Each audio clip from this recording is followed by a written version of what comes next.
Essa aula de hoje é sobre espaços métricos, mas eu vou fazer a definição de um jeito que vale para espaços topológicos de uma maneira geral, certo? Eu vou dizer que um espaço topológico é sequencialmente compacto quando sempre que eu tiver uma sequência nesse espaço, essa sequência tem uma subsequência convergente. Okay? Então ele é compacto quando toda sequência tem uma subsequência convergente. Eu vou lhe dar um exemplo de um espaço que não é compacto. O conjunto dos números reais com a métrica usual não é sequencialmente compacto, né? Um exemplo de uma sequência que não tem subsequência convergente é essa daqui, né? Essa sequência ela não chega perto de nenhum ponto. Para ter uma subsequência convergente, você precisa que a sequência se aproxime, né? Tem uma vizinhança de um ponto, né? A sequência pode até ficar entrando e saindo, mas ela tem que entrar nessa vizinhança aí infinitas vezes, né? A subsequência tem que convergir. Esse carinha aqui não se aproxima de ninguém dessa maneira, né? Então, esse cara não tem subsequência convergente, né? Ele vai para infinito, né? Isso daqui me mostra duas coisas, né? Primeiro, num espaço, são duas proposições, eu vou até fazer ali no cantinho, mas num espaço métrico, se esse espaço ele é sequencialmente compacto, então ele é limitado. Fica para você fazer os detalhes, mas dizer que um espaço métrico é limitado quer dizer que não tem pontos com distâncias arbitrariamente grandes, né? Se eu tiver sempre um par de pontos com distâncias arbitrariamente grandes, eu posso escolher um ponto de referência e a distância de todo mundo para esse ponto também vai ficando arbitrariamente grande. Você tem que fazer os detalhes aí. Mas bom, vai acontecer a mesma coisa que aqui, né? Esses pontos com distância, se você escolher um deles com distância arbitrariamente grande de outro, esses pontos eles não vão convergir para lugar nenhum, eles vão ter que ir tipo para um infinito aí da vida, certo?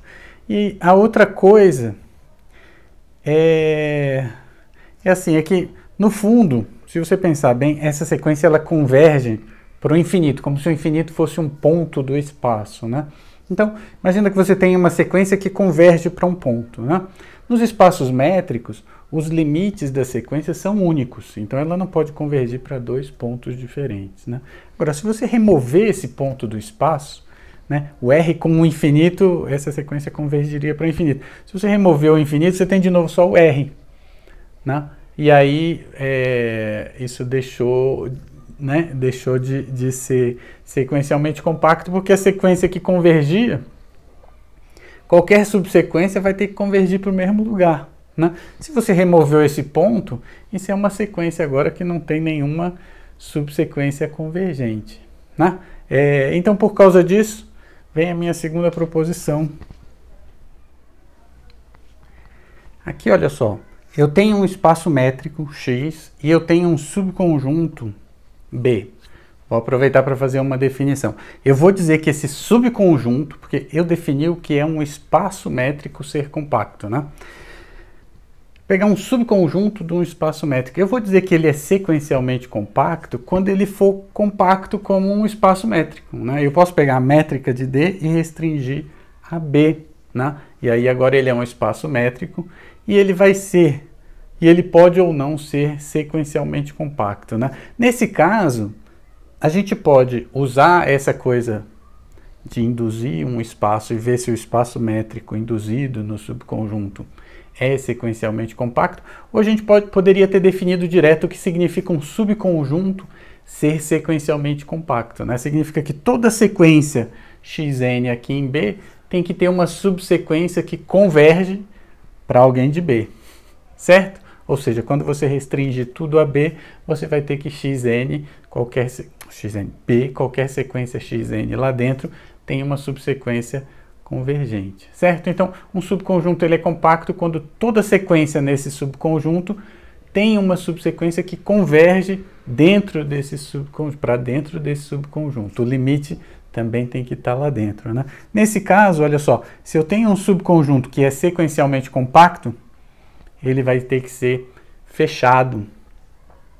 É isso que eu estava falando, né? Se você imaginasse assim o R com o infinito, quando você tira o infinito, os reais lá dentro deixa de ser fechado, né? Porque o fecho dos reais ia incluir o infinito, né? Quando você tirou um ponto, aí a coisa deixou de ser fechada e deixou de ser sequencialmente compacto, né? Desenhando, imagina que eu tenho um espaço X, né? E eu tenho um ponto aqui que ele não é um ponto isolado, quer dizer, tem gente aqui que não é esse ponto, que converge para esse ponto, né? Se você remover esse cara, você vai ter um subconjunto de X que não é fechado, porque não tem o limite, né? Então, essa sequência que convergia para esse cara não pode ter uma subsequência que converja para mais ninguém, porque a subsequência tinha que convergir para ele também. Como você removeu, ela agora não converge para mais ninguém, né? Porque nos espaços métricos os limites das sequências são únicos, certo? Então, você formaliza isso e termina, faz os detalhes dessa demonstração. Aí eu queria pedir para você, faz mesmo. Eu ia até falar um palavrão agora. Faz mesmo palavrão. Porque né, o fórum está aí para isso. Então, se você só ficar esperando, vai ser difícil de você conseguir passar nessa disciplina. Aí, ó, se não tomar uma atitude, vai ficar ruim.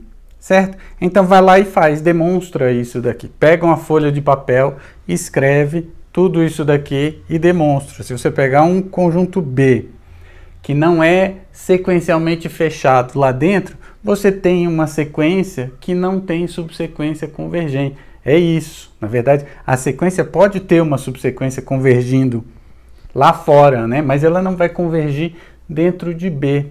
Certo? Então você pega, escreve isso, põe no fórum lá, ou faz, mas assim, faz. Certo? Aliás, eu não faço a menor ideia como é que vocês estão indo, porque eu disponibilizei milhares de maneiras de a gente interagir, e aí deixa eu aproveitar para dar uma bronca geral, mas ninguém participa. Tem 5 pessoas que participam numa turma de 45, então eu não sei se as pessoas não estão entendendo nada, eu não sei se está todo mundo entendendo tudo, mas ninguém quer falar nada. Eu realmente não sei o que fazer. Se vocês não me disserem, eu vou seguir em frente. E aí, chegando lá na frente, a gente vê, né? Certo? Bom, faça, certo? Então, são duas propriedades dos subconjuntos sequencialmente compactos, né? Ou dos espaços compactos.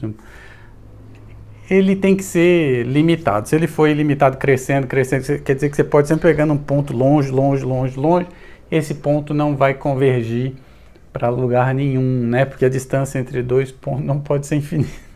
Vamos. Faz aí que você vai ver, certo? E aqui, se ele for um subconjunto que não é sequencialmente fechado, ele não vai ser sequencialmente compacto, né? Então, a gente tem essas duas propriedades. Sequencialmente compacto, ele tem que ser fechado e ele tem que ser limitado, certo?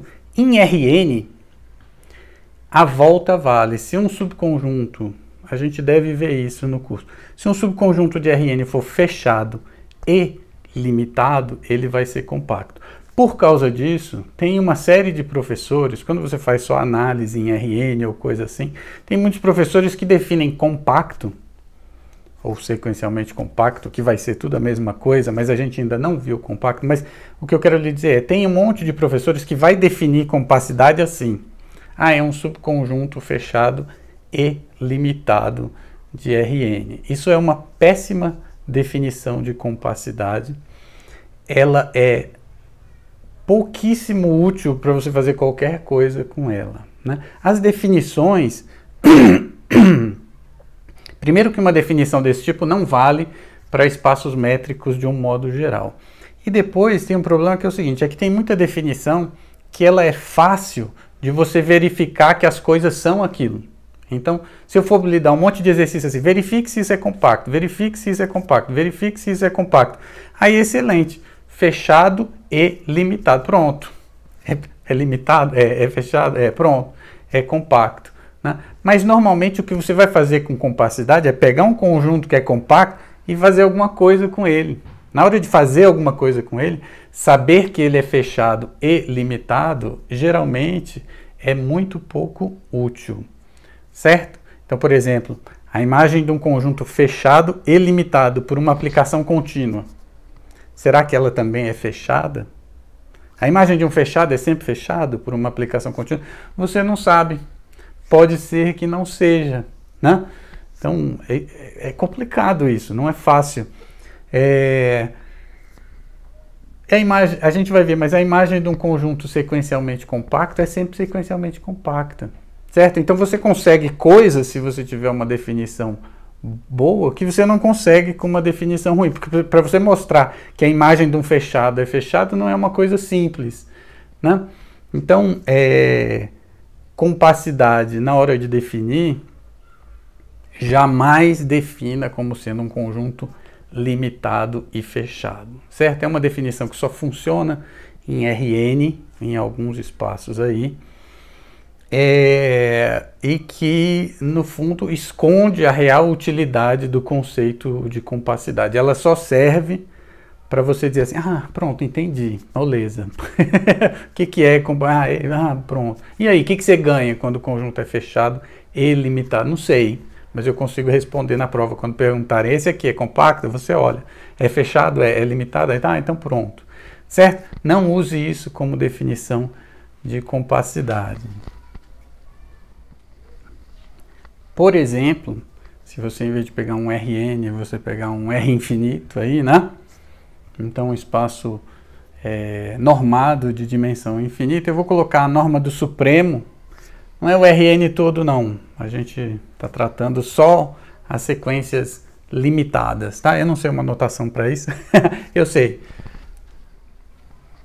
Esse conjunto se chama L infinito, certo? São as sequências infinitas que são limitadas, então a norma do supremo ali dentro é uma norma, porque a gente simplesmente pegou, como eu já falei, né, e excluiu todo mundo que dava infinito, pronto. E aí, olha só, essa sequência aqui, xn igual ao que seria uma espécie de base canônica, né, esses En são vetores que são assim, é 0 em todas as entradas e na enésima entrada é 1, certo?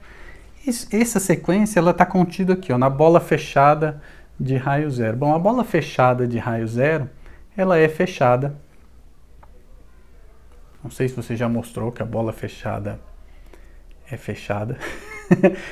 Mas a bola fechada de raio zero, ela é fechada e ela é limitada, porque está todo mundo ali a uma distância menor que 1 desse mesmo ponto. Então a distância de um para o outro não pode ficar muito grande, né? Você escolhe um ponto. Se a distância de todo mundo até esse ponto é limitada, a distância entre dois caras ali também é limitada pelo dobro do limite, né? Então, a distância entre dois pontos aqui é no máximo 2, certo? Então, é um conjunto limitado, é um conjunto fechado, e essa sequência não tem subsequência convergente, né? A distância entre todo mundo dessa sequência aí é 1, né? Você pega quaisquer dois pontos nessa sequência e olhar a distância deles, é 1 ou 2. É 1, é sempre 1, né? Todas as entradas são zeros e tem uma entrada de um que é 1 e uma entrada do outro que é 1, então a distância entre eles é o máximo, né? É o supremo. Então é 1. Então a distância de todo mundo aí é 1. Essa sequência não converge para canto nenhum. Certo? Essa sequência não é de Cauchy, então ela não converge. Toda sequência convergente é de Cauchy, né? Então isso aqui é um exemplo que eu coloquei aqui para você ver que ser limitado e ser fechado não é suficiente para ser sequencialmente compacto, tá? Quando você vê uma definição dessa, você já torce o nariz, mas engole seco, porque você também não vai ficar brigando aí com quem quer que seja que está te falando isso. Se lhe perguntarem a sua opinião, você diz, olha, eu não gosto dessa definição, porque por causa disso, né? Em geral, eu acho que as definições, é muito comum que você tenha duas maneiras de definir uma mesma coisa. E uma definição, ela é fácil para você comparar e ver se as coisas são aquilo ou não. Então, pega um espaço, é fácil ver se ele é limitado, é fácil ver se ele é fechado. Então, pronto, ele é fechado e limitado. Ah, então, certo? Agora, tem outras definições que são fáceis para você usar. Ó, toda sequência, né? Normalmente é mais fácil para você verificar quando ela tem menos coisas. E é melhor para você usar quando ela parece ser mais forte. Quando você chega a mais conclusões com mais facilidade, certo? Então, esse é um caso, jamais diga que, mesmo em RN, não vai ficar dizendo que a definição de sequencialmente compacto ou de compacto é que seja fechado e limitado, certo? Motivados aí por essa coisa de um conjunto ser limitado ou um espaço métrico ser limitado, eu vou definir o que é um espaço métrico ser totalmente limitado. A gente vai dizer que o espaço métrico é totalmente limitado quando, dado qualquer epsilon maior do que zero, você conseguir cobrir o conjunto X de bolas de raio epsilon, certo? Só que uma cobertura finita, você conseguir escolher finitos caras, certo? Que cubram X. Então, em termos de símbolo, eu vou escrever assim, eu vou usar esse símbolo aqui para denotar as bolas de raio epsilon. Então eu vou pegar uma subfamília das famílias de bolas de raio epsilon, uma subfamília finita, certo? Então, o que está escrito aqui? Ah, são finitas bolas de raio epsilon, certo? Normalmente, quando as pessoas escrevem isso em livros de espaços métricos, em vez de elas escolherem finitas bolas, elas escolhem os centros das bolas. E aí coloca bola de raio epsilon centrada em A1, bola de raio epsilon centrada em A2 e assim por diante, certo? Mas eu vou fazer assim, eu escolhi finitas bolas. Quem é o centro? Não me interessa muito, eu ainda vou falar sobre isso.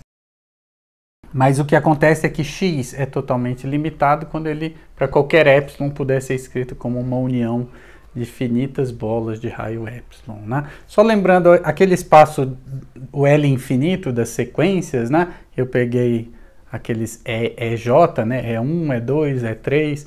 O que acontece é que a bola, ela era limitada, mas ela não é totalmente limitada, né? Se você escolher um raio menor um pouquinho, tipo meio, você não consegue cobrir a bola de raio meio com finitas bolas de raio 1. Não, ao contrário. Você não consegue cobrir a bola de raio 1 com finitas bolas de raio meio, né? Se a dimensão for finita, você consegue, mas em dimensão infinita, você não consegue, certo? Então, totalmente limitado é isso daqui. Eu quero caracterizar um pouco essa coisa do totalmente limitado de outra maneira.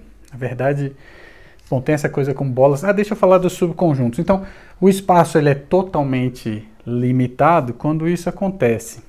Eu poderia definir um subconjunto ser totalmente limitado, né? Poderia fazer assim. Ó.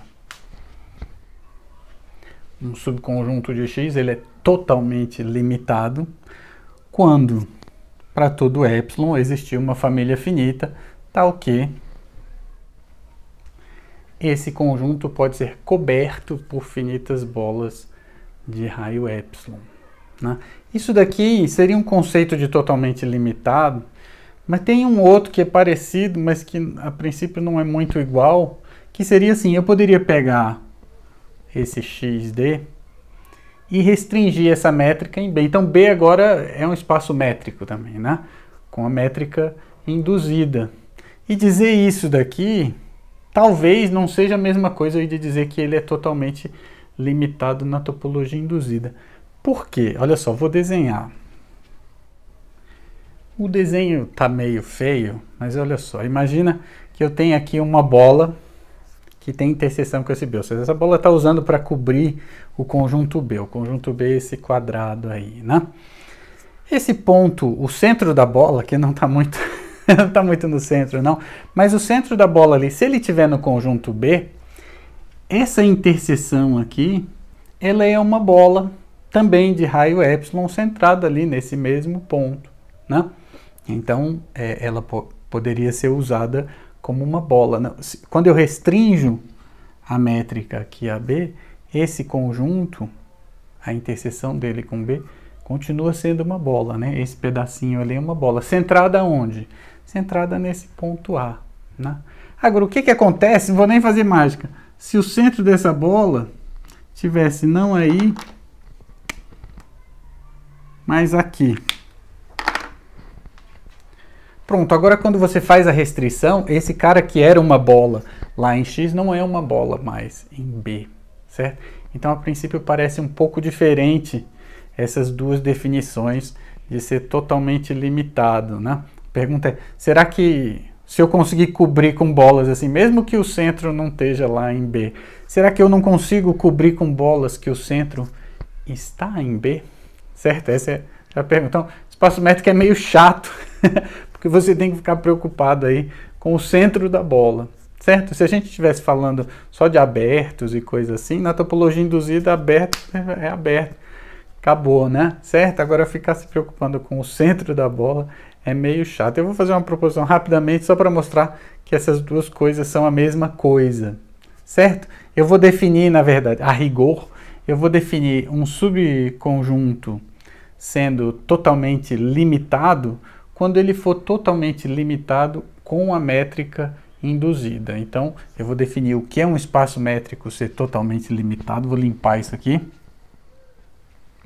E eu vou dizer que um subconjunto é totalmente limitado quando ele é totalmente limitado na topologia induzida, né? De novo, eu tenho duas definições que vão ser a mesma coisa. Um é mais fácil de você conferir e o outro é mais fácil de você usar depois. Às vezes, né? Não sei. Certo? Mas quando você sabe, quando restringe é totalmente limitado, você sabe mais do que só você cobre. Você não só cobre com bolas, né? Você cobre com bolas centradas naquele conjunto lá, é um pouquinho mais, né? Então, saber mais eu acho mais interessante. E essa coisa da restrição é interessante porque às vezes você faz a restrição duas vezes, a restrição, né? É sempre bacana você definir a coisa de maneira independente do espaço que está lá em cima, né?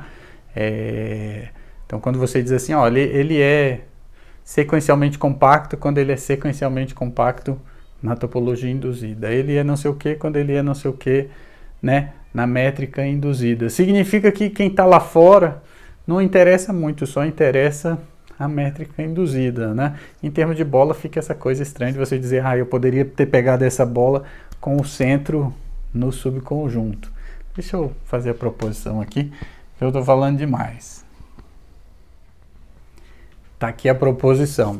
Um subconjunto de X ele vai ser totalmente limitado, ou seja, totalmente limitado como espaço métrico, com a métrica induzida, quando qualquer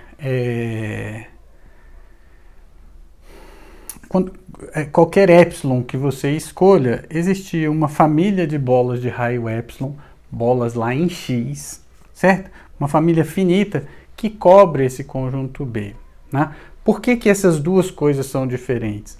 O que acontece é que se todas essas bolas tivessem centro em pontos de B, você teria que essas bolas, quando você faz a interseção com B, seriam bolas também em B. Né? Mas se essas bolas, o centro delas estiver fora de B, então você não tem uma cobertura, né? Se você fizer interseção, isso não é mais uma cobertura com bolas em B, né? Deixa eu desenhar de novo. Finge que essas bolas têm todas o mesmo raio epsilon. Não parece muito não. Mas a ideia é essa aqui, olha só. Eu peguei o conjunto B e cobri ele com bolas, né? Só que tem uma porção de bolas que não tem centro lá em B. Então, quando a gente fizer a interseção, esses caras não são bolas de B, né? Porque para ser bola de B, ele tinha que ser centrado em B. Né? Dependendo da métrica, até eu acho que pode ser que seja uma bola centrada em B, né? A mesma bola acho que pode ter vários centros, mas de qualquer forma, a princípio, essas interseções não são bolas lá em B, né? Essa daqui com o centro em B, a restrição dela vai ser a bola em B centrada nesse mesmo ponto, né? As outras não mais. Então o que eu preciso é, eu tenho uma cobertura de bolas e a minha pergunta é, será que eu não consigo uma cobertura de bolas com pontos centrados em B, né? E a peça-chave para demonstrar isso, claro, se eu consigo aqui, eu consigo lá. É só pegar o mesmo centro, os mesmos raios, eu vou ter, né, a bola toda. A pergunta, a dúvida é a volta, né? Se eu tiver isso, será que ele é totalmente limitado, né? O ponto é que isso vale para todo epsilon. Então eu vou demonstrar a volta. Em vez de pegar epsilon, eu vou pegar, adivinha, tá, né? Epsilon sobre 2, né? Eu estou assumindo que essa coisa aqui embaixo vale para todo epsilon. Só que em vez de pegar bolas de raio epsilon, eu peguei logo bolas de raio epsilon sobre 2, já que vale para qualquer epsilon, né? Então se vale para epsilon sobre 2 também, se vale para qualquer um, né? Porque eu fiz assim, para um epsilon qualquer, eu cobri o conjunto B ali com bolas de raio epsilon sobre 2. Só que essas bolas, o centro delas pode não estar lá em B, né? Esse aqui era o problema. Então, quando a gente faz interseção, elas deixam de ser bolas de B, né? Eu desenhei só uma das bolas, mas esse B está coberto aí por uma família de bolas de raio epsilon sobre 2, né? O que acontece é o seguinte. Bom, primeiro que se a bola não tiver nenhuma interseção com B, eu posso jogar ela fora, porque ela está sobrando aí, né? Então, eu vou assumir que essas bolas todas têm interseção com o conjunto B. Se não tiver, você joga fora. Ela não é necessária para cobrir B se ela não tem interseção com B, né? Mas aí, então, eu vou pegar um ponto aqui na interseção, né? E aí, olha só. A distância desse ponto até o centro é no máximo epsilon sobre 2. E de qualquer outro ponto da bola até o centro é no máximo epsilon sobre 2. Então, a distância desse ponto até qualquer ponto dessa bola aí é no máximo epsilon, né? Nem passa de epsilon, é menor do que epsilon, né? Todos eles são menores que epsilon sobre 2, então a distância de qualquer ponto até esse ponto vermelho é menor do que epsilon. Ou seja, essa bola azul, ela está contida. Um desenho horrível na bola de raio epsilon centrada nesse ponto. Agora sim, eu tenho uma bola de raio epsilon centrada num ponto de B. Quando você fizer a interseção, ela vai ser uma bola de B na métrica induzida, né? E não só eu tenho essa bola, como agora essas bolas todas elas cobrem o conjunto B, porque elas contêm essa bola menor de raio epsilon sobre 2 e as bolas de raio epsilon sobre 2 elas já cobriam, né? Então não só eu consegui cobrir o conjunto B com bolas de raio epsilon, mas eu consegui cobrir o conjunto B com bolas de raio epsilon com centro contido lá no conjunto B, certo? Então isso mostra que esses dois conceitos de limitação total são equivalentes, né? Agora vamos usar isso daí, né? Eu queria relacionar esse conceito de limitação total com o conceito de sequências de Cauchy.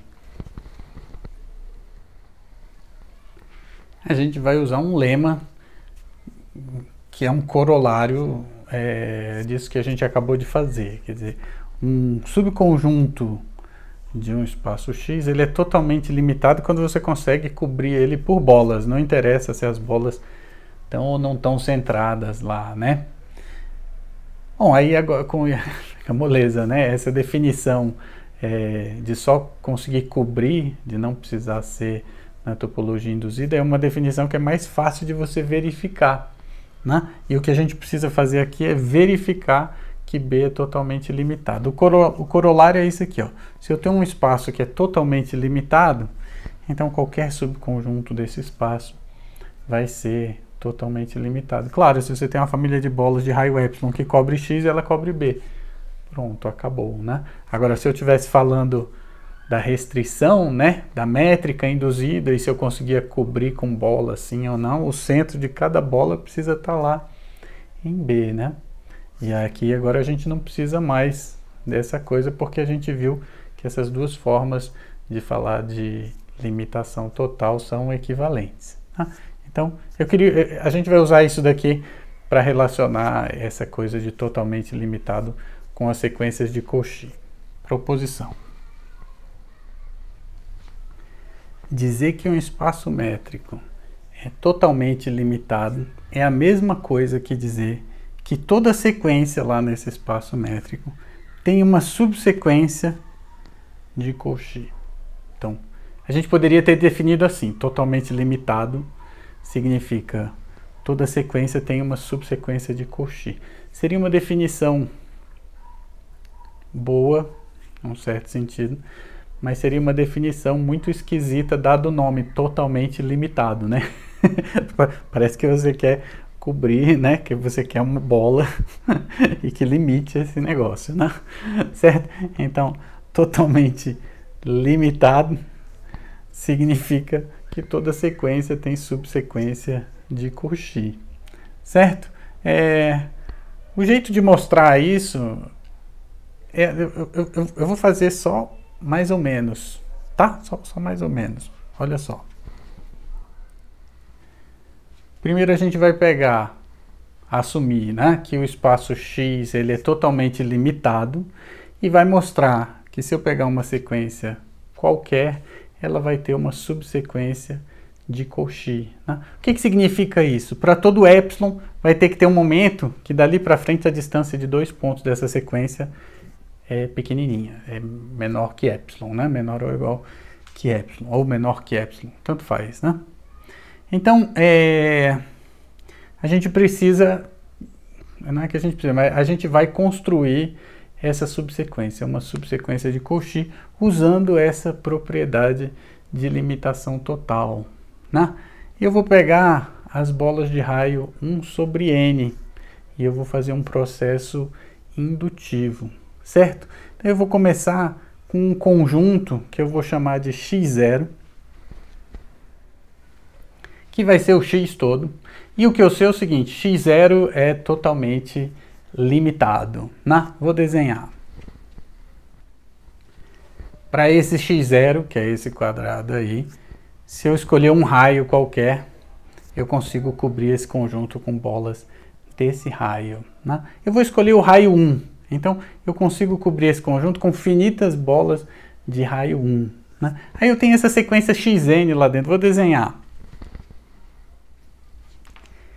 Cara, uma sequência muito louca, olha, ela tá... Não tem cara de que vai ter uma subsequência se aglomerando em lugar nenhum, ela está se espalhando enlouquecidamente ali nesse conjunto que é totalmente limitado, né? Eu desenhei assim um monte de pontos, mas a sequência, ela não precisa ter infinitos pontos, né? O que ela tem são infinitos índices, mas a sequência podia ser, por exemplo, constante, né? Então ia ser um ponto só, mas tem infinitos índices. Então eu estou usando esses pontos para representar os índices, né?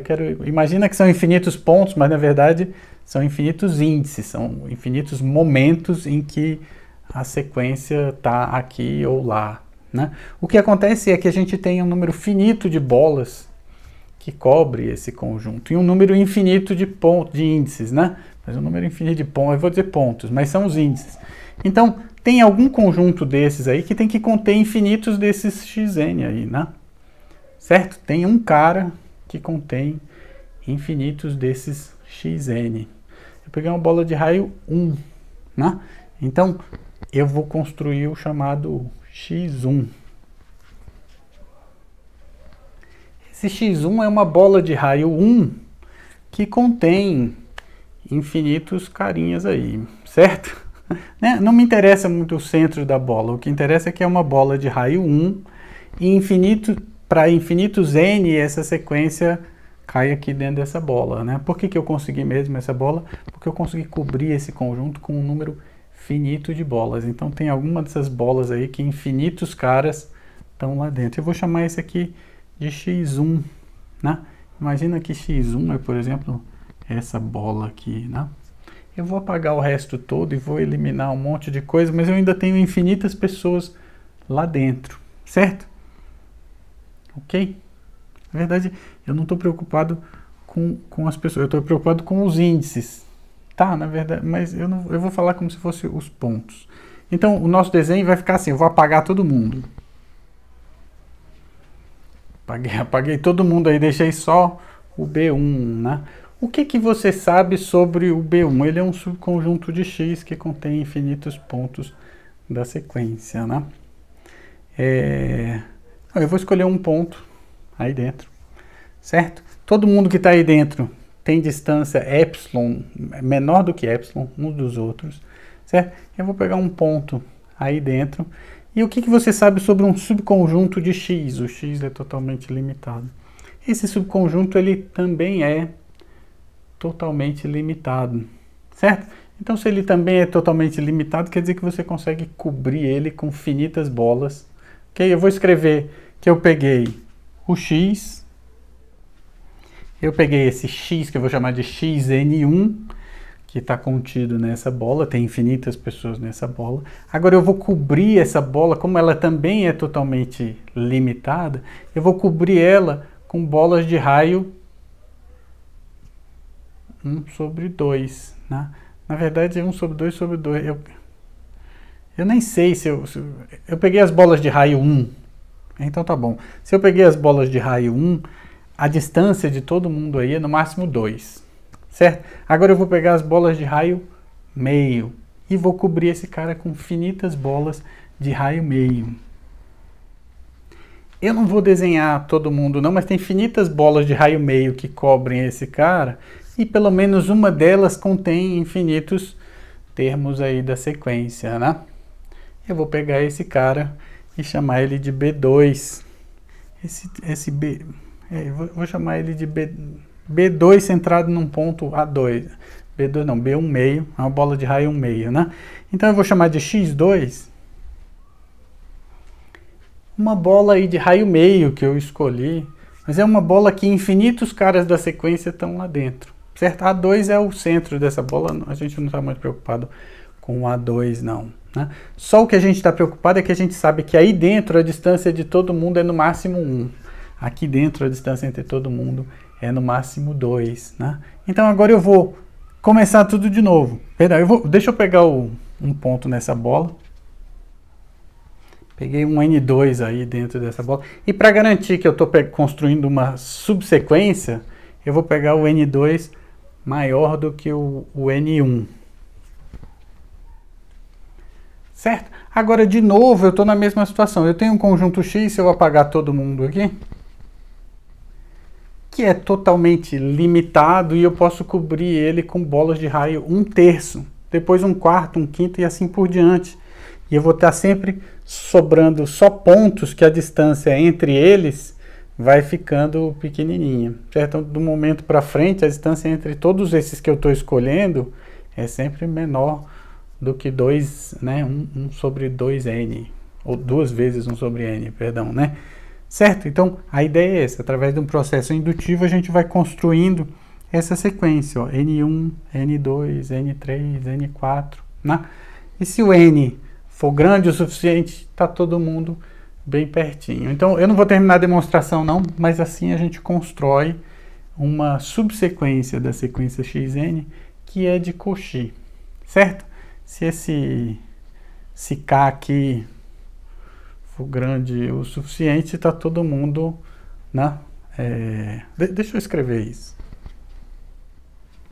No final das contas, a gente vai ter assim, se você pegar dois caras para frente, você tem a garantia que a distância entre eles é menor que 1 sobre n. Né? Esses caras aqui estão além do n. Né? Então, se o n for 1 e você pegar o xn2 e o xn3, estão todos eles na bola de raio meio. Então, a distância entre eles é menor do que 1, certo? Então, aqui a gente construiu uma sequência indutivamente, uma subsequência de Cauchy, né? A gente foi escolhendo esses caras aqui e construiu uma sequência de Cauchy. Agora a volta, né? A volta, em vez de eu mostrar que se tiver sequência de Cauchy é totalmente limitado, eu vou assumir que ele não é totalmente limitado e mostrar que tem uma sequência que não tem subsequência de Cauchy, não? Parece difícil, mas vai ser moleza. Olha só. Eu vou pegar um espaço que não é totalmente limitado e vou construir uma sequência que não tem nenhuma subsequência de Cauchy. Quer dizer, todos os pontos dessa sequência vão estar distantes. Certo? Olha só, se ele não é totalmente limitado, significa que tem um epsilon, que as bolas de raio epsilon não cobrem x. As bolas cobrem, perdão. finitas bolas de raio epsilon nunca cobrem x, certo? Eu não vou escrever tudo isso não, mas eu peguei um epsilon, certo? Que finitas bolas de raio epsilon nunca cobrem x. Agora eu vou escolher um ponto aí e vou chamar de x1, certo? x1, peguei um ponto qualquer lá em x. Agora eu vou pegar a bola de raio epsilon centrada em x1. Essa bola cobre o x? Não. Porque nenhuma quantidade finita de bolas cobre o x. Então tem um ponto fora dessa bola de raio epsilon, certo? Eu vou chamar esse ponto de x2. Então, tem um novo ponto x2 que não está lá dentro. O que significa que ele não está lá dentro? A distância dele até x é maior do que epsilon, certo? Agora, se eu pegar a bola de raio epsilon centrada nesse cara, eu tenho duas agora. Essas duas cobrem o x? Não, por quê? Porque são finitas bolas e finitas bolas de raio epsilon nunca cobrem x. E assim você vai escolhendo mais um ponto, sempre de modo que esse ponto esteja fora das bolas de raio epsilon centradas nos pontos que você já escolheu. Você sempre pode continuar esse processo indefinidamente, né? Por quê? Porque finitas bolas nunca cobrem x. No final você construiu uma sequência, e essa sequência não vai ser de Cauchy, porque a qualquer momento em diante, a distância dos pontos ali é sempre maior do que epsilon, certo? Então eu construí uma sequência que não tem subsequência de Cauchy, ou seja, ser totalmente limitado é a mesma coisa que dizer que toda sequência tem subsequência de Cauchy. Eu acho que eu vou dar uma parada aqui, acho que já está bom. Juntando tudo que a gente fez até agora aí sobre essa coisa de sequência de Cauchy completo, totalmente limitado, sequencialmente compacto, a gente chega a essa conclusão aqui, ó. Ser sequencialmente compacto para um espaço métrico, lembrando, sequencialmente compacto é um conceito geral de topologia, você não precisa estar em um espaço métrico para falar em compacidade sequencial, certo? Totalmente limitado e completo não são conceitos de topologia geral, certo? Tem uma coisa que generaliza espaços métricos, que chama estrutura uniforme, são conceitos de estrutura uniforme. De qualquer forma, a gente está falando de espaços métricos. Se um espaço métrico for totalmente limitado e completo, é a mesma coisa que ele ser sequencialmente compacto, né? O que a gente fez agora foi, se ele for totalmente limitado, toda sequência possui subsequência de Cauchy. Se ele for completo, essa subsequência de Cauchy converge. Então, toda sequência possui subsequência que converge. É sequencialmente compacto, né? Por outro lado, se ele for... Bom, primeiro, se ele não for completo... Nem sei, é porque dá para fazer de tanto jeito. Vamos fazer daqui para lá sem ficar pensando muito. Eu vou só seguir a estrada aí. E se der errado, a gente volta. Mas se o espaço é sequencialmente compacto, quer dizer que toda sequência possui subsequência convergente. A gente já viu, né, que isso implica que o espaço é completo. Eu acho que a gente já viu. Eu já gravei tantas vezes que eu já não sei mais. Mas olha só, pega uma sequência de Cauchy. Ela tem subsequência convergente, né? Porque ele é sequencialmente compacto. Só que uma sequência de Cauchy, quando ela tem uma subsequência convergente, ela toda converge, né? As sequências de Cauchy são essas que vão se aglomerando, né? Se uma subsequência converge, é porque ela está mostrando que todo mundo vai se aglomerando em torno desse limite. Então todo mundo converge para esse limite. Se for sequencialmente compacto, vai ser completo, né? Toda sequência de Cauchy vai ter subsequência convergente, só que uma sequência de Cauchy que tem subsequência convergente, ela mesma converge. Então o espaço é completo, né? Para mostrar que ele é totalmente limitado, ora, se toda sequência tem subsequência convergente e as subsequências convergentes são de Cauchy, as sequências convergentes são sempre de Cauchy, então toda sequência tem uma subsequência de Cauchy, convergente, portanto, de Cauchy. né? E aí, pelo que a gente acabou de fazer, ele é totalmente limitado, certo? Eu quero aproveitar essa coisa de compacidade e tal, para mostrar umas coisas que talvez você já conheça, mas umas propriedades que vão mostrar para a gente como que dá para usar essa coisa de compacidade sequencial. Agora olha só, você pode pensar em espaços métricos, mas isso aqui vale para um espaço topológico, de maneira geral. Se eu tenho um espaço que é sequencialmente compacto, e uma função saindo desse espaço, indo para R, nem precisa ir para R, podia ir para qualquer lugar, não vou mudar não, mas pode botar um Y aqui que está tudo certo, que é sequencialmente contínua, então a imagem dessa função é sequencialmente compacta, né? Como que a gente mostra isso? É muito fácil, né? Pega uma sequência aqui, né? Toda sequência aqui tem essa cara. Eu já posso pegar uma sequência xn, em vez de pegar uma sequência aqui, tipo um yn, né? Cada yn desse está na imagem, então ele é o f de algum xn, né?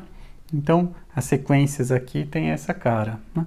Se o x é sequencialmente compacto, então tem uma subsequência que converge.